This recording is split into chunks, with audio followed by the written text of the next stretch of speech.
Hi everyone, it's time for snack math again. So these activities can help to focus on some IEP goals such as counting, mathematics, shape identification, language, and even fine motor.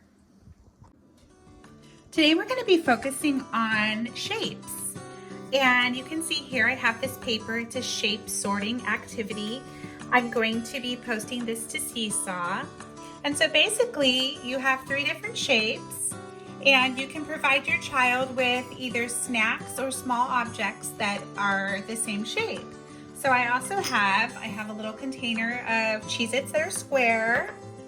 I have some little circle crackers.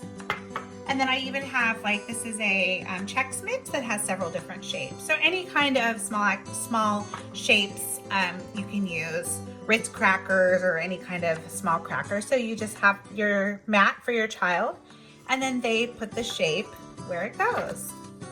And as they're doing that, you can talk about, oh, I see another square. Look, I see a square. And they can sort the different shapes to where they go. And then when they're done, you can also extend it by having your child count the number of shapes. Here, there's 3 squares and there's 3 triangles. They have the same amount. There's 2 circles. That one is less. These have more. And again, oh, eat 1 square. How many do you have now? Now I have 2. So again, that's focusing on some early addition and subtraction skills. So we're also going to do the same activity, and I just want to show you that you can create your own if you don't maybe have a printer at home or aren't able to print it. That's no problem. You can always make your own with just paper and a pen or whatever writing utensil. So I may just make, maybe now for my child, I want to just do 2 shapes. Maybe I have some Cheez-It crackers and maybe I have some Ritz crackers. So again, you would just have your child sort into whatever side you designate. So, the circle crackers will go here and the square crackers will go here. So it's just a very simple sorting activity where they're reinforcing the names of shapes and having fun with it. So these shape activities could take anywhere from 10 to 30 minutes depending on your child's interest level. And it's something that you can do often in your home with a variety of different things. You can also use toys or any object really. And I also am going to be sharing this article. It's called Everyday Shapes, and it just gives you some ideas for ways that you can reinforce shapes in the home. So just looking around, we always say that shapes are all around us. Everywhere you look, there's different kinds of shapes. And so you can share in those moments with your child. Oh, look, the toilet paper roll is a circle. I see a big circle and there's a small circle inside. So things like that. Also, when you're at the store, you can talk about things that you see at the store. For example, a can has a circle on top and a circle on the bottom, and this actually is called a cylinder. So that's a really exciting vocabulary word for your child to learn the names of 3-dimensional shapes, things like a cylinder, or maybe an orange. An orange, some children might say, is a circle, and while it sort of is round, it actually is called a sphere. So a ball, an orange, anything round. Take a little trip around my house and I'll just show you some ways that you can share shapes with your child in your home. I see circles. The door is a tall rectangle.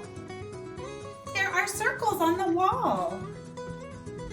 I see diamonds, or we actually call it a rhombus, on the carpet. So there's lots of ways that you can share shapes with your child. And I'm just going to share another way that you can extend shape knowledge by incorporating fractions. So here we have a graham cracker, which is a rectangle, and the graham cracker has this little dotted line. So now you have 2 squares. Not only did you break it in half, but you've also changed it from a rectangle to 2 squares. And then you can break it in half again, and now you have 2 more rectangles.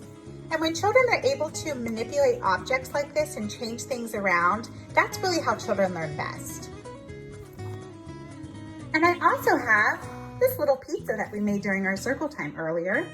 And the pizza is a big circle, and I cut the pizza in half, and I cut it in half again.